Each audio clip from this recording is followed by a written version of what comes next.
Ia masih muda, usianya baru 17, cantik, pintar, dan dikenal banyak teman. Namun ada satu hal yang selalu ia sembunyikan.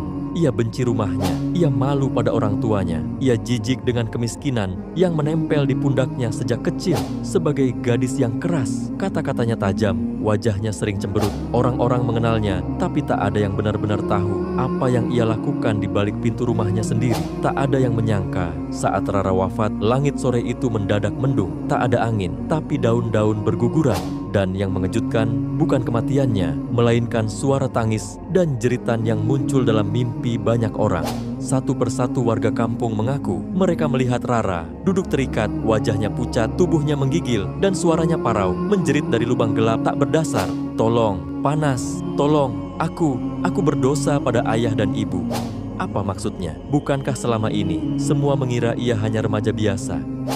Inilah kisah nyata, kisah yang bisa terjadi pada siapa saja, karena tak ada yang benar-benar tahu apa yang kita abaikan hari ini bisa jadi menjadi jerat yang menyiksa di alam abadi nanti. Simak kisah ini sampai akhir, karena di dalamnya ada rahasia besar yang mungkin sedang kita ulang hari ini. Assalamualaikum warahmatullahi wabarakatuh. Selamat datang di Irman Hidayah, tempat di mana kisah bukan sekedar cerita, namun lentera hati yang menerangi jalan menuju kebenaran. Bagikan video ini agar menjadi amal jariah yang terus mengalir. Terima kasih. Namanya adalah Rara. Lahir dari pasangan sederhana yang tinggal di ujung gang sempit di sebuah rumah tua yang dindingnya sudah mulai lapuk dimakan usia. Ayahnya buruh harian, ibunya jualan gorengan. Tak pernah mengeluh, tak pernah meminta.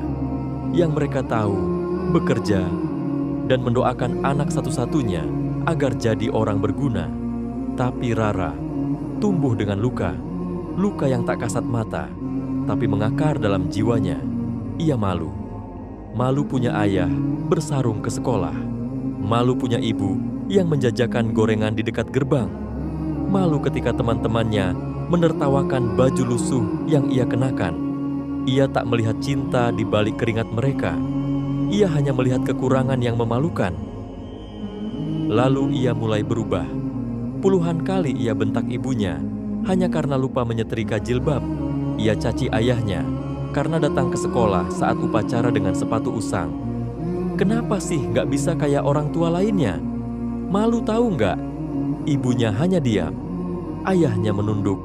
Tak ada balasan selain doa dalam hati dan air mata yang mereka sembunyikan. Rara semakin menjadi. Di sekolah, ia pandai menyembunyikan luka batinnya dengan tawa palsu. Ia populer, cantik, tapi hatinya keras dan kosong. Ia mulai jarang pulang. Lebih senang nongkrong di kafe, meminjam gaya hidup teman-teman kaya. Padahal uang jajannya selalu pas-pasan. Kadang harus mencuri dari dompet ibunya sendiri. Dan ketika ibunya menegur, "Rara, nak, jangan pulang malam-malam ya, ibu khawatir." Rara membentak, "Hidup ibu tuh ngerepotin, sudah miskin ngatur-ngatur pula."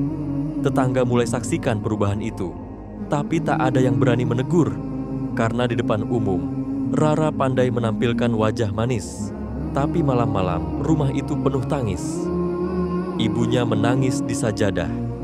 Ayahnya tak bisa tidur, hanya menatap atap bocor sambil berbisik, "Ya Allah, beri anak kami hidayah, meski dengan cara yang kami tak sanggupi." Tapi Rara tak pernah tahu bahwa setiap luka yang ia gores di hati orang tuanya membentuk dosa yang tak tampak di dunia, namun menggumpal di langit, menunggu waktu yang tepat untuk turun sebagai hujan penyesalan. Dan waktu itu semakin dekat. Segalanya mulai berubah, perlahan tapi pasti. Rara masih muda, tapi tubuhnya mulai sering lelah. Ia sering pusing, sering demam, dan kulitnya pucat tak seperti biasa. Teman-temannya mengira itu hanya kelelahan biasa. Tapi ibunya tahu ada yang tak beres. "Rara, nak, ibu antar ke dokter ya." "Ah, nggak usah. Ibu tuh lebay. Nanti juga sembuh sendiri." Ia tetap keluar malam, tetap tertawa bersama teman-teman yang tak pernah tahu derita rumahnya, tetap membentak ayah dan ibu yang mencoba peduli. Sampai suatu malam, tubuhnya ambruk di depan cermin di kamar kos teman. Rara kejang, matanya terbuka lebar, tangannya gemetar, mulutnya menyebut satu kata berulang kali. Ma. Teman-temannya panik, dibawa ke rumah sakit. Ibunya datang tergesa, wajah panik, sandal putus, jilbab miring. Tapi dokter hanya berkata lirih, sudah terlambat, penyakitnya terlalu jauh dibiarkan. Gagal ginjal, akut, butuh cuci darah rutin. Dunia Rara runtuh, tak ada lagi pesta, tak ada lagi cermin, tak ada lagi tawa pura-pura. Hanya tempat tidur rumah sakit dan bunyi mesin yang berdetak seperti menghitung dosa. Ibunya setia di sisi ranjang. Ayahnya menjual motor tuanya untuk biaya pengobatan. Namun Rara masih enggan menatap wajah mereka. Lalu datang hari yang lebih gelap. Salah satu teman dekatnya datang membawa secarik amplop. Isinya uang sumbangan dari teman-teman sekolah. Tapi di bagian belakangnya tertulis, kasihan ya, anak yang durhaka ternyata nggak sehebat yang dikira. Rara menangis, tapi bukan karena hinaan, melainkan karena hati kecilnya mulai retak. Ia teringat semua makian, bentakan, dan air mata ibunya. Teringat wajah ayah yang diam saat dihina. Sakit tubuh bisa ditahan, tapi rasa bersalah menggerogoti dari dalam, lebih sunyi, lebih menyiksa. Malam-malamnya mulai dipenuhi mimpi aneh. Ia melihat rumahnya terbakar. Ibunya menangis di luar. Ayahnya memanggil dari dalam, tapi tubuhnya tak bisa bergerak. Lalu terdengar suara, "Ini balasanmu atas luka yang kau tanam di hati mereka." Rara terbangun dengan peluh dingin, tapi belum cukup untuk membuka hatinya. Karena kadang, hati yang membatu perlu lebih dari sekadar rasa sakit untuk luluh. Dan waktu itu akan datang dengan cara yang tak ia duga. Lebih sunyi, lebih tajam, lebih menyakitkan dari sekadar penyakit. Hari itu hujan turun sejak pagi. Langit kelabu seolah ikut menunduk. Daun-daun berguguran, dan waktu seolah melambat. Di ruang perawatan rumah sakit itu, Rara terbaring lemah. Tubuhnya semakin kurus, matanya sayu, napasnya tersengal-sengal. Ibunya tak henti mengusap tangan anak gadisnya. Ayahnya hanya diam di pojok ruangan, mulutnya bergetar, mengucap istighfar. Beberapa jam sebelumnya, Rara sempat meminta sesuatu yang mengejutkan. "Ibu, maaf." Ibunya terdiam, matanya membelalak. Itu suara yang paling ia rindukan, permintaan maaf. "Maafin Rara, Bu. Maafin semua kata-kata Rara dulu." Air mata itu jatuh, bukan karena luka, tapi karena harapan yang sempat terkubur hidup-hidup kini muncul kembali. Walau hanya sebentar, ayahnya menghampiri, memeluk Rara yang terisak. Tak ada dendam, tak ada keluh, hanya pelukan seorang ayah yang sudah lama menunggu anaknya kembali. Tapi waktu tak mau menunggu lebih lama. Pukul 17.45 sore, diiringi suara rintik hujan, Rara menarik napas panjang, lalu diam. Monitor detak jantung mengeluarkan satu garis lurus. Perawat datang tergesa. Dokter mencoba prosedur terakhir. Tapi tubuh itu telah tenang, bukan karena sembuh, tapi karena pergi. Rara meninggal di usia yang terlalu muda, di saat baru mulai menyesal, di pelukan ibu yang pernah ia maki, di sisi ayah yang pernah ia hina. Jenazahnya dibawa pulang ke rumah yang dulu ia benci. Rumah yang kini penuh air mata, tapi bukan karena kemarahan, melainkan karena kehilangan. Tetangga berdatangan, sebagian menggelengkan kepala, sebagian berbisik lirih. Kasihan, anak itu keras kepala sekali dulu. Malam itu, suasana kampung sunyi. Tak ada tahlilan ramai, tak ada gelak tawa. Hanya doa-doa lirih dari orang tua yang masih mencintai. Meski cinta mereka pernah diinjak-injak. Di liang lahat, jenazah diturunkan. Ibunya tak berhenti menangis. Ayahnya membaca doa panjang, tapi suaranya parau, tertahan. Dan saat tanah terakhir ditaburkan, seekor burung hitam terbang melintasi langit, mengeluarkan suara panjang seperti ratapan. Entah firasat atau hanya kebetulan, tapi satu hal pasti, Rara telah tiada. Dan ini baru awal dari kisah sesungguhnya. Karena kematian bukan akhir, ia adalah gerbang menuju dunia yang lebih jujur, lebih terang, dan lebih menakutkan. Dunia di mana semua luka akan bersuara dan semua durhaka akan menuntut. Tanah masih basah, bunga tabur belum layu, tapi malam itu kampung mulai gelisah. Beberapa orang mengaku mimpi. Bukan mimpi biasa, tapi mimpi yang sama. Mimpi tentang suara tangis. Dari dalam tanah, seorang nenek tua yang tinggal dekat pemakaman datang ke rumah orang tua Rara dengan wajah pucat. Aku lihat Rara dalam tidurku. Dia memanggil-manggil, tapi bukan seperti Rara yang dulu. "Apa maksudnya, Bu?" tanya sang ibu dengan suara gemetar. Dia pakai baju putih, tapi wajahnya hitam. Wajahnya seperti orang ketakutan. Dan dia bilang, "Mapa tolong, gelap banget di sini, panas banget, tolong Mapa tolong." Ibu Rara jatuh terduduk. Ayahnya langsung menggenggam tasbih. Zikirnya pecah, terbata gugup kacau. Malam-malam berikutnya, mimpi itu datang lagi. Bukan hanya satu orang, tapi banyak. Ada yang bermimpi mendengar jeritan. Ada yang bermimpi melihat tanah kubur terbuka sedikit.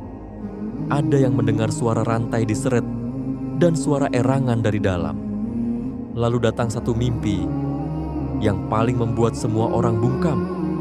Seorang ustadz kampung yang dikenal tak mudah bicara sembarangan datang dan bercerita dengan wajah pucat. Aku mimpi bertemu dengan Rara. Dia berlutut, badannya terikat rantai. Setiap ia mencoba bicara, lidahnya terjilat api. Aku tanya padanya, "Kenapa kau begini?"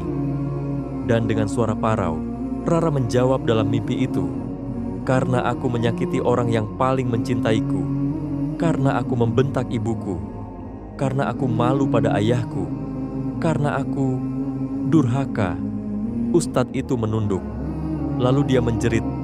Jeritannya seperti bukan dari manusia. Dan aku terbangun, tubuhku gemetar. Kabar ini menyebar. Tapi anehnya, tak ada satupun orang yang berani menyebutnya hoaks. Karena semua yang mendengar tahu, alam kubur adalah awal dari kejujuran abadi. Di sana, tak ada kepura-puraan. Tak ada topeng sosial. Tak ada kamera, tak ada like, tak ada validasi. Hanya jiwa dan semua yang pernah ia ucapkan, ia lakukan, dan ia abaikan.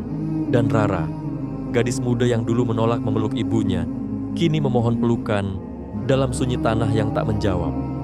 Ibunya kini sering bangun tengah malam, mengirim doa, menangis, memohon pada Allah agar siksaan itu diringankan. Ayahnya menggigil tiap malam melewati pemakaman. Ia tahu anaknya telah dihukum dan mereka hanya bisa berdoa. Karena seorang anak yang durhaka saat hidup bisa jadi tak menemukan kedamaian bahkan setelah mati. Waktu terus berjalan, tapi rasa gelisah belum juga reda. Sudah sebulan sejak Rara dikuburkan, tapi mimpi-mimpi itu belum berhenti. Jeritan, rantai, api, kata-kata maaf, Ma, terus terdengar dalam tidur penduduk kampung. Satu malam, seseorang datang ke rumah orang tua Rara. Namanya Pak Ruslan, tetangga lama, yang dulu sering melihat Rara kecil bermain, tapi wajahnya malam itu penuh beban. "Ada yang harus saya sampaikan," katanya dengan suara lirih. "Saya dulu sering mendengar Rara memaki ibunya, tapi saya diam karena saya takut dicap ikut campur. Pernah waktu subuh saya lewat depan rumah ini. Saya dengar teriakan dari dalam, 'Mak, jangan ikut-ikutin aku. Malu aku punya emak kayak kamu.' Ibunya menunduk. Wajahnya menggigil. Ayahnya menghela napas panjang. Lalu datang lagi Bu Asma, guru di sekolah Rara. Saya tahu Rara anak pintar, tapi dia pernah bilang di kelas, aku nggak mau orang tuaku datang ke sekolah, malu. Saya marah waktu itu, tapi Rara menunduk dan tak bicara apa-apa. Rahasia-rahasia kecil yang dulu dikubur oleh waktu dan kepura-puraan, satu persatu muncul ke permukaan. Semua yang dulu diam, kini bicara. Semua yang dulu malu mengingat, kini terbuka. Dan semuanya mengarah pada satu hal. Durhaka itu tak selalu terlihat, tapi ia meninggalkan jejak dan luka yang mengendap. Di antara cerita-cerita itu, muncullah satu cerita yang membuat seluruh kampung meneteskan air mata. Seorang tetangga, anak kecil, kelas 5 SD berkata polos, "Aku pernah lihat Rara lempar peci ayahnya, cuman karena ayahnya jemput naik sepeda tua." Dan di malam yang lain, seorang pemuda yang dulunya teman Rara di sekolah berkata, "Waktu kami main ke rumah temanku, Rara sering pura-pura bilang ke kami, orang tuaku udah nggak ada, aku diasuh tanteku. Padahal aku tahu itu bohong." Ibunya menangis, tapi bukan karena malu. Tangisnya adalah tangis luka yang sudah lama mengering, kini dibuka kembali oleh kenangan. Ayahnya tetap tenang, tapi di dalam dadanya badai tak berhenti karena cinta orang tua tak pernah menghilang walau dihianati. Tapi luka yang mereka simpan kadang terlalu dalam untuk bisa sembuh dengan kata maaf yang terlambat. Semua rahasia ini menyebar, bukan untuk membuka aib, tapi untuk membuka mata bahwa di balik wajah seorang anak yang terlihat baik di luar, kadang tersembunyi luka besar yang hanya diketahui orang tuanya.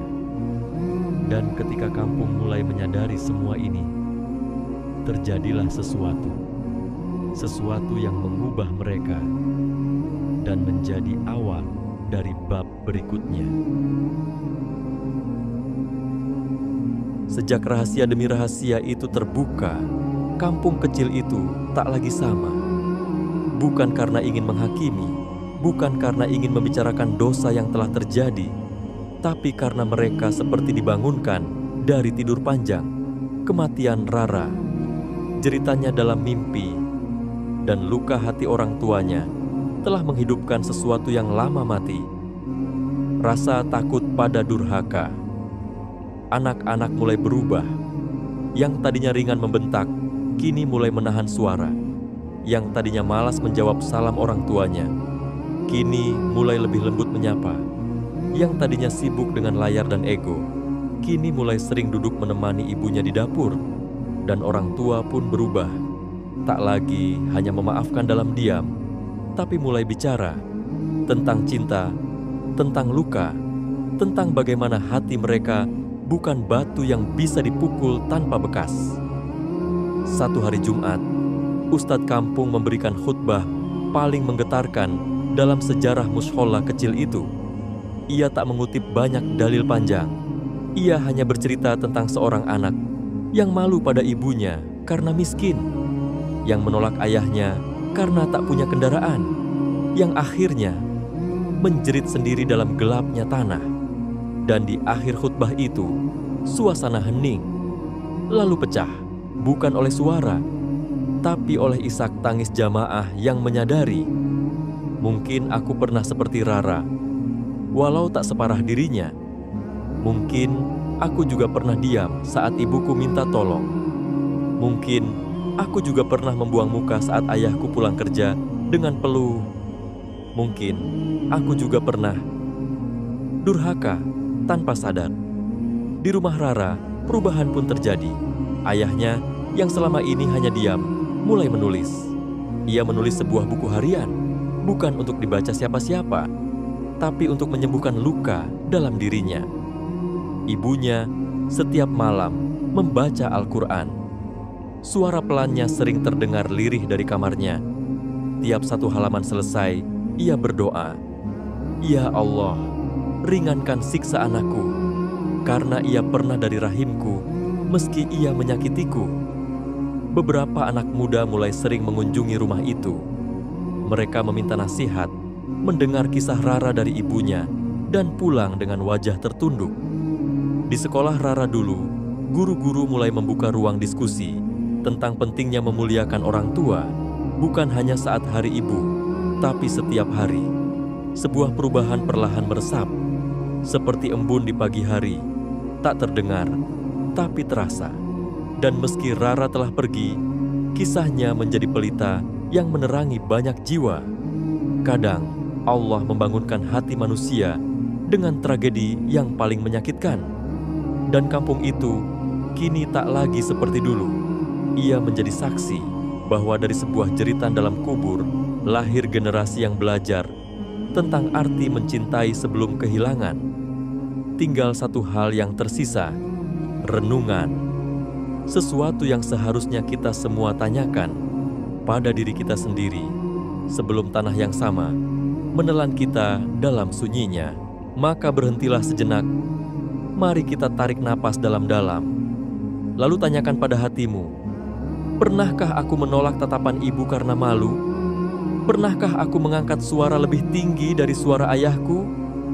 Pernahkah aku merasa orang tuaku beban dalam hidupku? Jika ya, maka kisah Rara bukan sekadar cerita. Ia adalah peringatan. Ia adalah cermin. Cermin yang tak memantulkan wajah, tapi memantulkan luka-luka kecil yang tanpa sadar kita torehkan pada dua manusia yang paling mencintai kita tanpa syarat. Durhaka tidak selalu berupa pukulan. Kadang ia berupa diam, kadang berupa enggan, kadang hanya berupa satu kata, malu. Malu punya ibu yang jualan sayur di pasar. Malu punya ayah yang pulang dengan baju bau oli. Malu punya rumah sempit, pakaian tak bermerek, dan sepeda tua. Padahal, di mata Allah, tak ada kehinaan dalam kemiskinan. Yang hina adalah hati yang congkak karena dunia. Rara telah tiada, tapi doanya masih menggema dalam mimpi ibunya, dalam sujud ayahnya, dalam zikir mereka yang tersentuh kisahnya. Dan kamu yang masih diberi kesempatan, masih punya waktu untuk menelepon ibumu, untuk mencium tangan ayahmu, untuk meminta maaf, bukan karena kamu salah besar, tapi karena kamu mulai sadar bahwa surga terlalu mahal untuk ditukar dengan gengsi. Jangan tunggu mimpi buruk menyapamu di malam sunyi. Jangan tunggu wajah ayah dan ibumu hanya tinggal di bingkai foto. Jangan tunggu doa-doa yang kamu sesali karena sudah tak bisa mereka dengar. Pulanglah, peluk mereka, dan katakan, maafkan aku, terima kasih, aku cinta kalian, karena Allah. Karena kelak, bukan seberapa banyak uang yang kau kumpulkan yang akan menyelamatkanmu, tapi seberapa lembut kamu pernah mencium kening ibumu, dan seberapa dalam kamu pernah sujudkan hatimu pada keridaan ayahmu.